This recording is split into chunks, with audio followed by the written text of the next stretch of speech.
So here we have the Mitsubishi Eclipse Cross Automatic on a 19 plate. I'm going to start off by showing you around the outside of the car, and then we'll hop in and run through some controls on the inside. But from the outside, you can see it's a 5-door car with alloy wheels and tinted windows. Let's start off inside the boot and then work our way around the rest of the car from there. As we approach the back of the car, you can see we have reversing sensors. This car's also got a reversing camera. Plenty of boot space as well, along with that 60/40 split folding rear seat, should you wish to increase this space even further.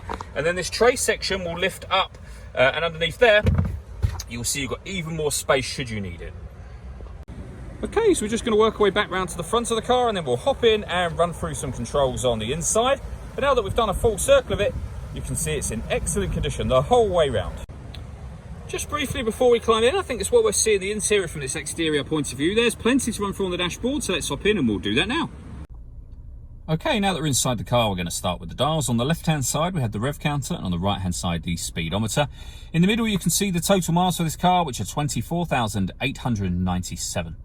In that section, it'll also show what gear this car is currently in, so we're in park at the moment.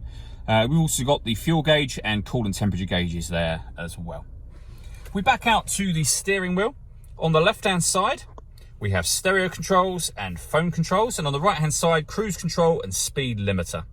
Just behind the steering wheel, we have this minus paddle and the plus one on the other side. That is so that you can change gear manually with this automatic gearbox, should you wish to do that. Just down to the right-hand side of the steering wheel, we've got lots of settings, as you can see, but they include being able to turn the traction control off. You can turn the lane departure warning system on and off, the forward collision warning system as well. The stop and start you can turn on or off. This car is designed to cut out when it's stationary in traffic to save you fuel. That system's now off. And you can turn the parking sensors on and off from here as well. All the way over in the center, we have the touch screen for the car. So on here, you can go to the home screen. And from the home screen, you can swipe through all of these options.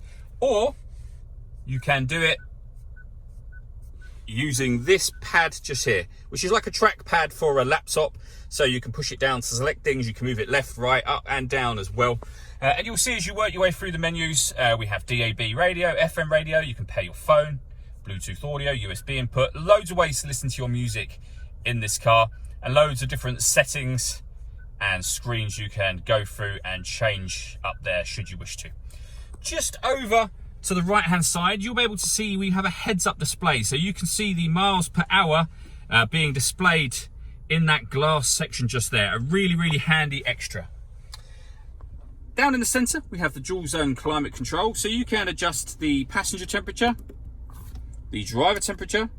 You can increase and decrease the fan speed. That button turns the air conditioning off in this case, and back on again. You can see it's on, it's signified just in that central display area there.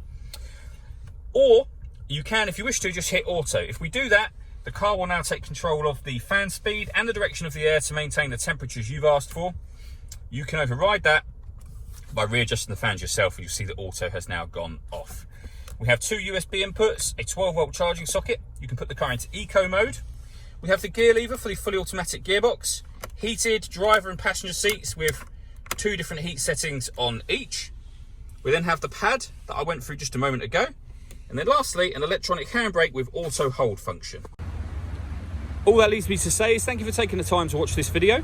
If you'd like to come and see the car for yourself and have a test drive, please feel free to call any of our MJA sites. We'd love to hear from you soon.